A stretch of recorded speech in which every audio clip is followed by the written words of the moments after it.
Welcome back to another episode of my Atlanta Hawks Dynasty, where we are going to be going over the regular season. We are definitely going to be a playoff team. Right now, we are ranked third. We're going to simulate the last game here against the Magic, since I've already played them this year.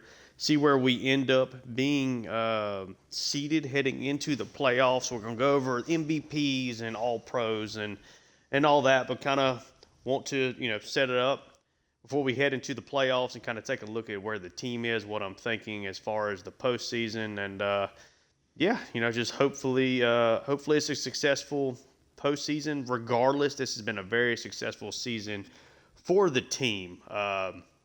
Was not really expecting to make the playoffs. Certainly was not expecting to be the 3 seed heading into the last day of the season, but we've been really good. Trae Young's been a borderline MVP candidate. Jalen Johnson has been really good. Bogey has been good. He was dealing with some injuries, but has been rock solid. DeAndre Hunter has had a good year. Recep has been up and down. Certainly from an efficiency standpoint, it's been down, but it's definitely provided good defense. We've had good guys coming off the bench. It just has worked out.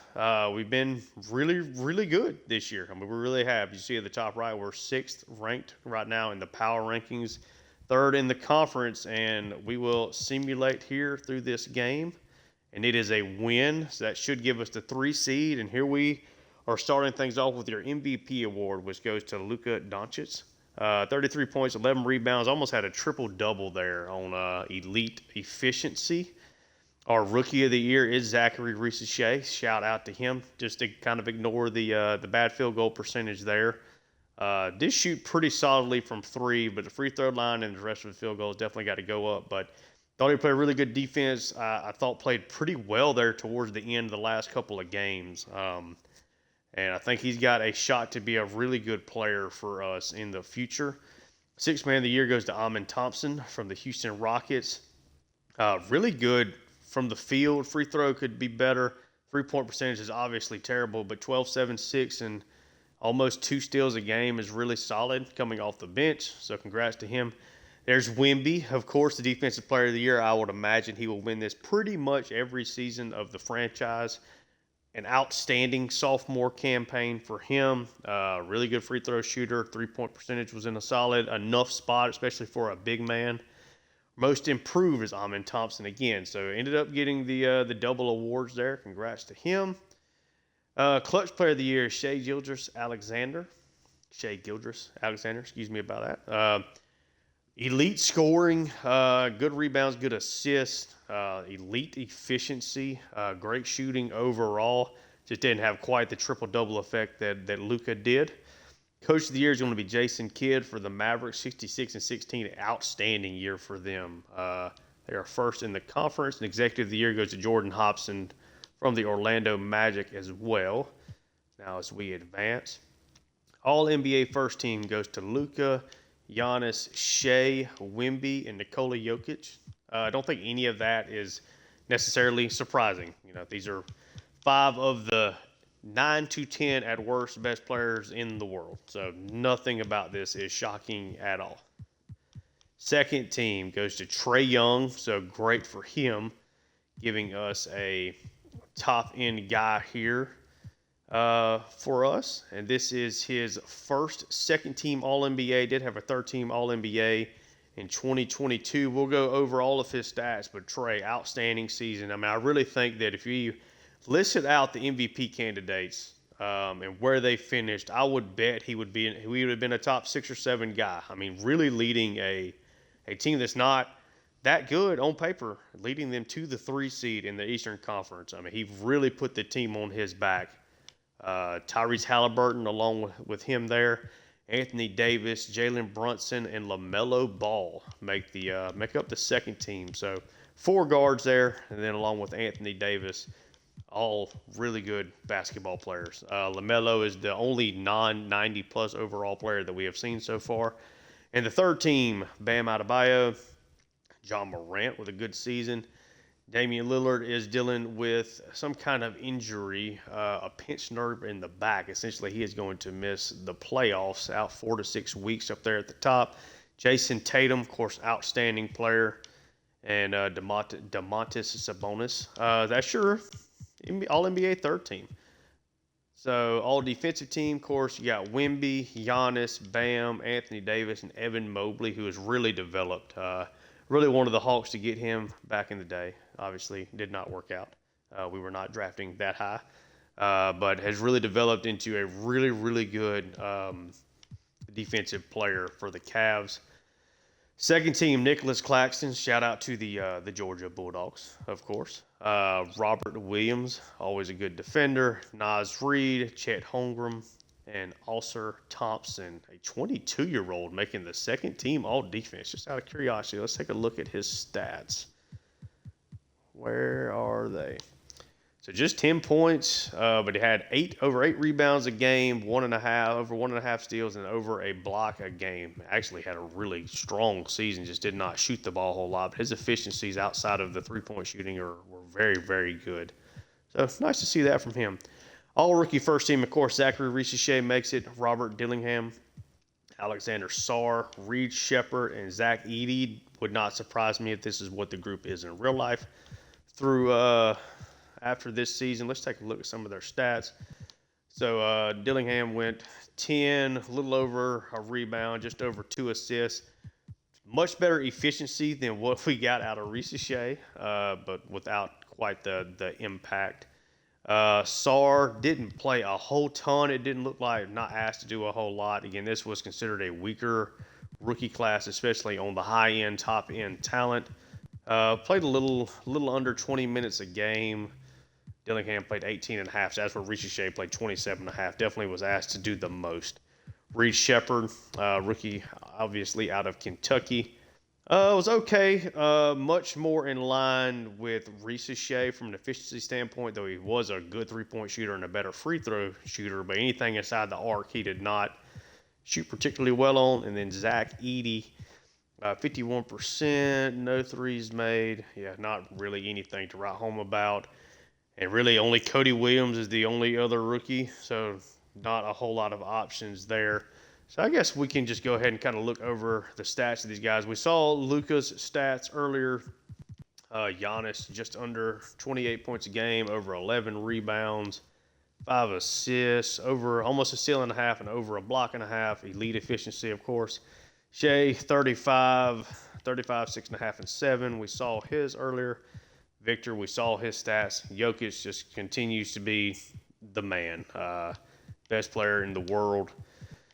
25, 10, almost 9 assists. I mean, really, really good player, obviously. And then kind of just take a quick look at Halliburton. Jumped up a little bit. His efficiency is slightly down. Was a better three-point shooter this year. Largely the same season that he had in 24. And then, or 23, 24, I guess. Anthony Davis finally being healthy. Did not shoot particularly well from 3, but it kind of riding along with what his career mark is. Good efficiency. Points in a good spot. Rebounds, 2.5, almost 2.5 blocks. Jalen Brunson, of course, excellent. Continues to develop. First season, over 30 points per game. Was really, really good. And LaMelo continues to rise. His points per game continues to go up every single year. Assists are down a little bit, but his efficiency was way up. Shot really well from 3. So nice job for him. Then we'll look over trades a little bit later, and we'll just go over just the All-NBA third team. Bam continues to be Bam. Saw the efficiency drop a little bit here in his age 27 season, but the rebounds went up. Blocks are way up, and steals are up. Excellent player. Ja Morant, it's nice to see him actually rebound. Good year shooting the 3 ball. Obviously, excellent efficiency overall. 8 assists, 23 points. I mean, it's a really, really good season. I mean, you would not, that's an all-NBA player, looks like to me. Dame shot extremely well from 3. Obviously, great at the free throw line. Helps his efficiency being so good from 3 and having Giannis to give him some better looks. Had a really good season. Jason Tatum, I mean, arguably the best year of his career simply because of the efficiency. Just didn't shoot the ball as much, but a 26, 7, almost 4, player with a steal and a little over a half a block a game with the turnovers coming down with that efficiency is awesome. And Sabonis, a very underrated player, I feel like, in the NBA. Efficiency was good. Shot pretty well from three, especially for a big man. The 12 rebounds, just under 17 points. Definitely kind of sticks out as maybe not being the best of this group, but then you think about the position he plays. Not really asked to score a ton, but the rebounds and assists are really strong from the center position. And so now we get the play-in games, but before we do that, let's look at the standings. So as we head into the playoffs, your playoff teams, and this is including the play-in, are the Pacers ended up with the 1 seed in the Eastern Conference with the Knicks. The Hawks are third, just beating out the Bulls just due to a tiebreaker. Orlando Magic, Toronto Raptors, and then your playing guys are the Celtics. Dealt with some injuries this year. I know when we played them earlier, they were without Jaylen Brown and Jason Tatum. Then the Cavs, who the Cavs are, of course, doing great in real life. The Heat, the Bucks, and the 76ers. So your big heavyweights really are like way down here, which is very shocking. Kind of flipped on its head. I mean, you would expect the Pacers and Knicks to be good, but I think the Hawks, Bulls, and Magic and Raptors are certainly much better than you would have assumed. And the Hornets, Nets, Pistons, Wizards, nothing really shocking about them being the ones on the outside looking in. The Western Conference, you got the Mavs, Warriors, Thunder, Suns. Would expect all that. Maybe the Nuggets to be higher. Spurs, maybe a year early, but with a guy like Wemby, anything is certainly possible. Kings, and then it's the Pelicans, Timberwolves, Clippers, and then on the outside looking in are the Rockets. Lakers did not make it with LeBron and Anthony Davis, with Anthony Davis being a second-team All-NBA player. The Trailblazers, Grizzlies, and Jazz. So nothing overly shocking, I feel like. I think that's pretty much par for the course. You would expect the Timberwolves, I think, to be better, and the Nuggets to probably be better, but nothing overly crazy. With that, we will look now at, let's look at the league leaders. So points per game ends up being Shea, just over or 34.5 points a game. Luka, Anthony Edwards, who is dealing, he ruptured his Achilles. Hopefully he is back next year and healthy. Don't know how this game typically works with injuries. Jalen Brunson, you got Trae Young here at the 5th spot. Then it's Giannis, LaMelo, Maxey, Tatum, and Embiid operating as your top 10. So Maxey and Embiid being a large focal point of that offense. And let's see, Booker, LeBron, Mitchell, Lillard, Fox, Wemby, Curry, Joker. How many games? Jaylen Brown ended up playing 73 games. So didn't really miss that much time. And then Kyrie Irving rounds out your top 20. It was Tatum. Well, they played the majority of the season, really and truly. So don't know why the Celtics did not play as well. Rebound perspective, Jalen Duren leads the way. 21 years old, taking a big leap here in year 3. Efficiency continues to be really good. He should be developing, but an excellent rebounder. Wemby, Embiid, Sabonis, Bam, Luka, Giannis. Luka having more than Giannis is insane to me. Mobley, Anthony Davis, Nick Claxton, Andre Drummond just continues to hang around. It certainly seems like he is much older than 31. This is coming from a guy that is older than 31. Jared Allen, Karl Anthony Towns, Joker, Jurkic, Vucevic, and Daniel Gafford, Ayton, Zubac, and Wessler round out your top 20 when it comes to rebounds. Assists should see a Hawks at the top, and we do. Trae Young leads the league in assists with a top 5 points per game on the league leader. So, again, outstanding season from Trae. Obviously, doesn't bring you a whole lot on the defensive end, but offensively, he is outstanding. Halliburton joins him in the double digits when it comes to assists, and it goes Luka, James Harden, Jokic, Sabonis, Ja, LaMelo, Darius Garland, Shea, LeBron, Chris Paul, Fred VanVleet. Westbrook actually did really well. Started most of the season, but being inside of the top 20, Amen Thompson, Jamal Murray, Lillard, Brunson, McConnell, and Drew Holiday round out your top 20 when it comes to assists. feel like the numbers are maybe a little lower than I would expect for the top 20 players in all of basketball to be, but either way. Jalen Suggs and Keon Ellis lead the way in steals with Shea, Fox, Kawhi, Lonzo, Dante Vincenzo,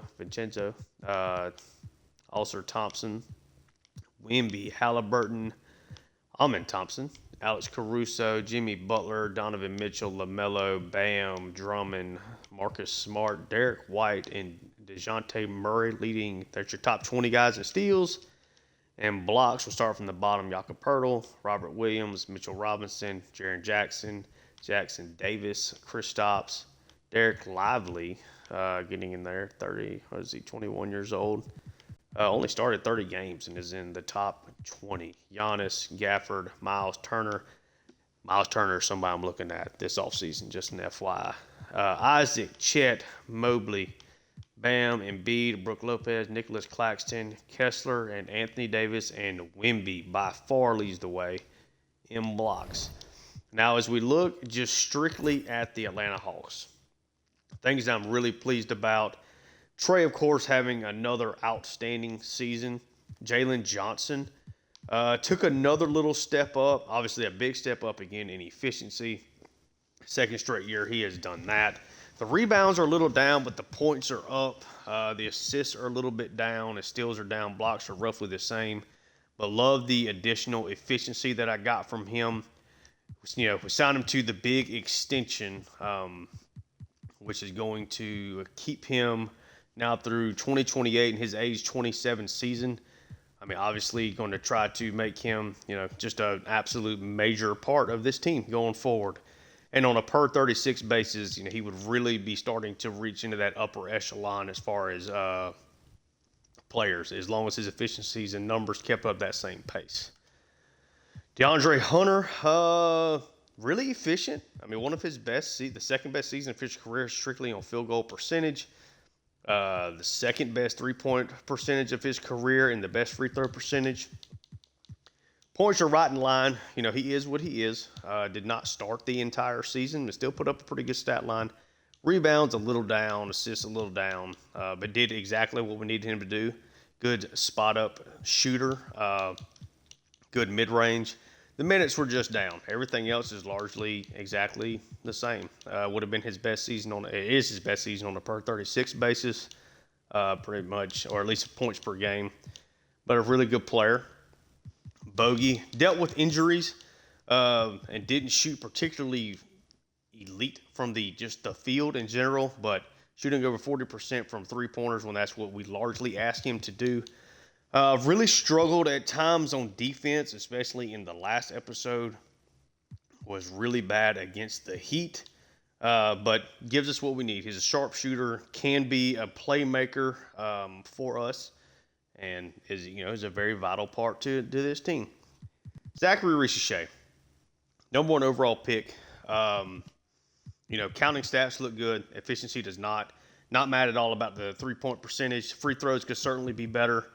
But the field goal efficiency, just in general, is the bad number. Let me take a look at just like his last couple of games.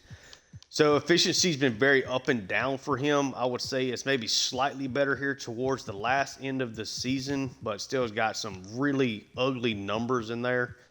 But again, I really think he is going to be a really good player for us. And I think that maybe not like an all-star caliber player, but I think being a really solid 3, behind Jalen Johnson and Trae Young, I think is definitely in his house of cards.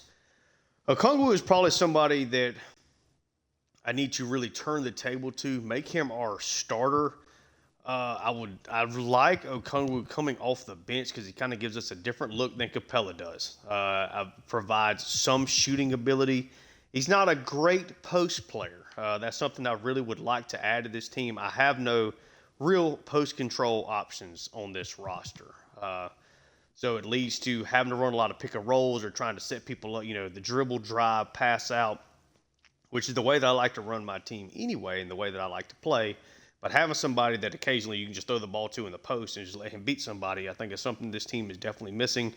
Okongwu, 24. Did not get asked to do a whole lot, but his per 36 numbers are even a little bit down, but his efficiency is still in a really good spot. Not the super elite level that it was beforehand. Shot the ball on the outside a little bit more this year, but 3-point percentage is still really solid for a big man.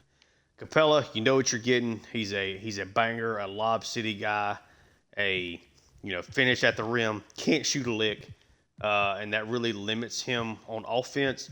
But a really good defender, and a good rebounder.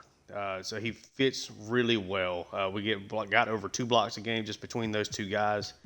Roddy then comes off the bench next on a points per game basis. Good efficiency. Decent little rebound guy. Let's see, what are his, shot the ball well from 3, easily his career high. Liked him when I played with him. Don't know exactly what kind of upside he has, but I think he's a solid bench player. Dyson Daniels had a really good start to the year. I think he's a really good player off the bench, but his efficiencies really started to come down as he was a starter after Bogey got hurt. I think as he started to have become a bigger part of the offense, I think that really limits him. I like him coming off the bench. I think he's an excellent turnover from a Trae Young. Being a 6'7" point guard versus Trae being 6'1". Not as fast as Trae, but more physical. So still a good finisher around the basket. Good defender, really and truly. I mean, you figure on just the limited number, on a per 36, he's averaging over 2 steals a game. The efficiency could certainly be better. He could be a better 3-point shooter, but he doesn't kill you in that aspect. I think Dyson Daniels is a really good player off the bench. Kobe Buffkin. Somebody that really, really made improvements this year. The minutes per game were down, but the efficiencies are way up, particularly at 3-point shooting. Kobe is a guy I think I need to get more involved. I don't know if he's going to make the playoff rotation, but you look at the free throws, the 3-point percentages, all of that going up. He had less shots, which is certainly part of it. But on a per 36 basis, you would be looking at, a really high-end, a good score with some other playmaking ability to him while averaging is still a game. I think he could be a spark plug for us off the bench. I really and truly do. And then we have Larry Nance. Kind of know what you're getting. Good efficiency. 3-point percentage is definitely down from last year, but 23-24 was definitely an anomaly for him from a 3-point percentage perspective. But you figure, averaging a little over 4 points, or almost 5 points, a little over 4 assists a game, good efficiency. Pretty much exactly what we needed out of him. Cody Zeller didn't play a whole lot. Kind of did Cody Zeller things. Garrison Matthews shot the ball okay, but certainly not what I was hoping it was going to be from 3. Didn't play a whole lot, though. Then you're getting into the guys that really did not play at all. So as we're heading into the postseason, which I guess let's go ahead and kind of set this up. Obviously, somebody has got to lose minutes. I don't want to run 10 minute. I don't want to run a 10-man rotation. The big thing, I'm not taking Recep. He's too good a defender. I'm not completely taking him out, and I would assume I'd have to have Dyson Daniels. There's some flexibility. So Kobe probably going to lose all of his minutes. You're going to go heavy to Trae, heavy to Jalen Johnson. So going to go ahead and for sure bump them up to 36.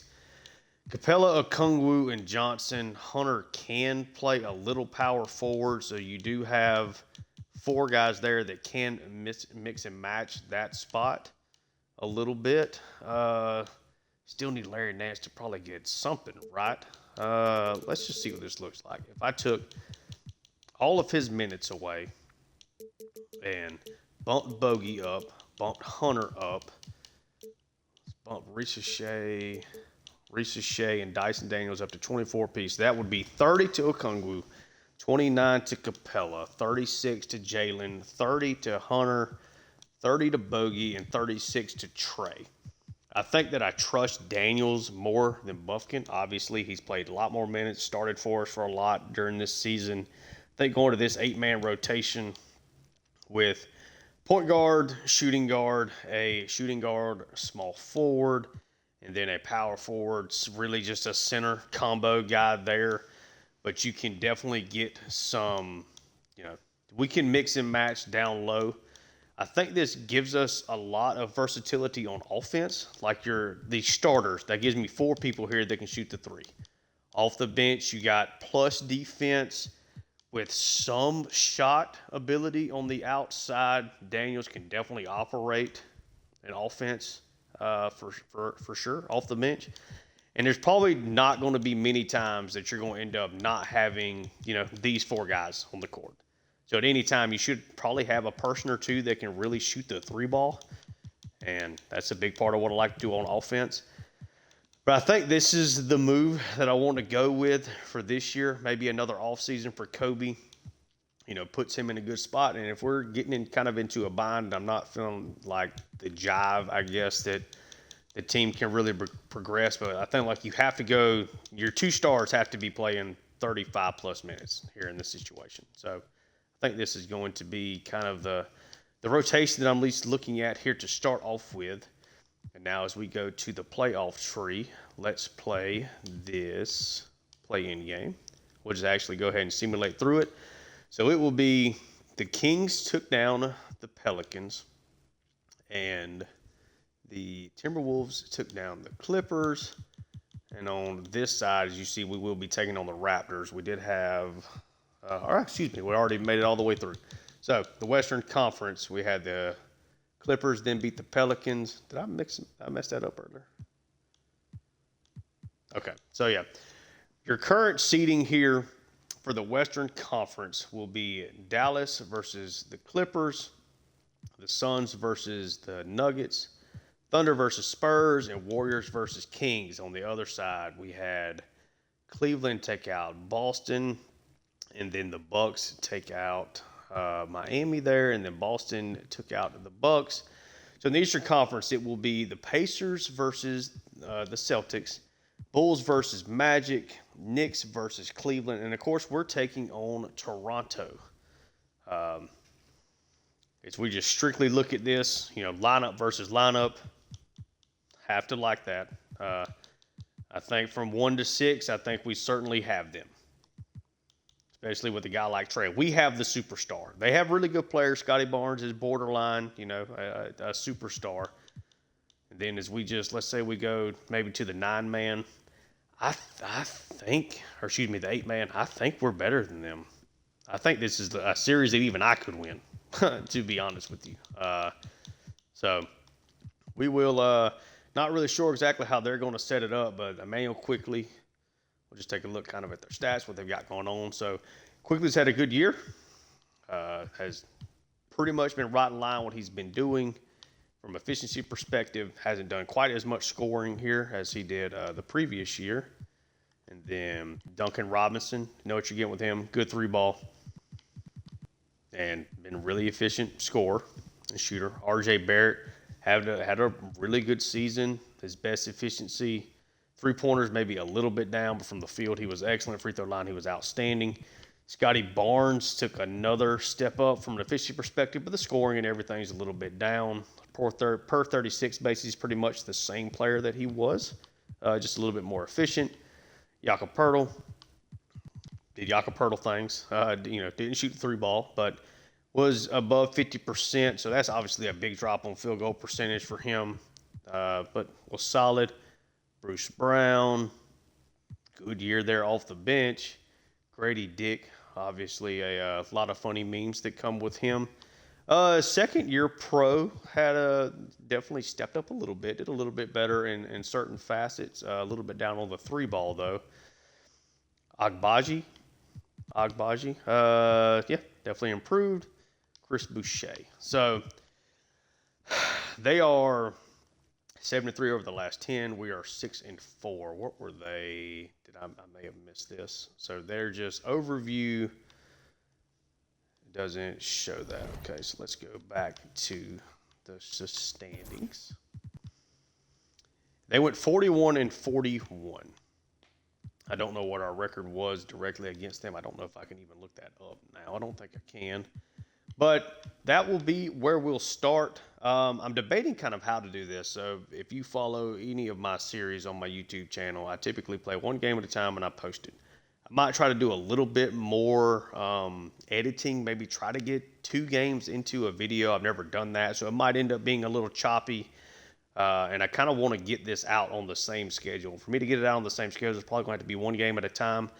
So we'll kind of play it by ear. I don't really know. Again, I haven't decided exactly how I'm going to do this, but excited. Hopefully, would love to at least get past this round. You know, I have my doubts about us beating either the Knicks or Cleveland if it got to that point, but certainly would like to beat the Raptors, and I think that we can beat the Raptors. I think that we're a better team than they are, and I think that even with my personal limitations, I think that we can get the job done there.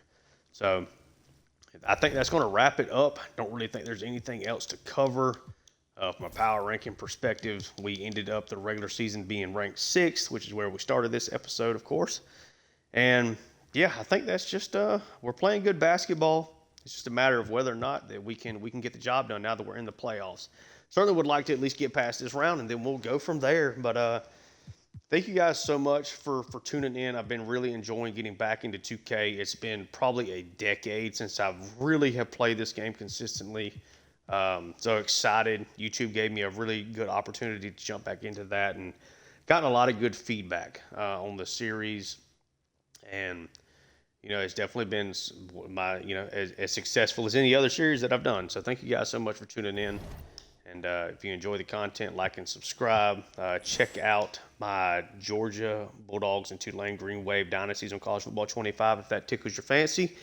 And yeah, until next time, again, thank you so much for tuning in. Until next time, peace.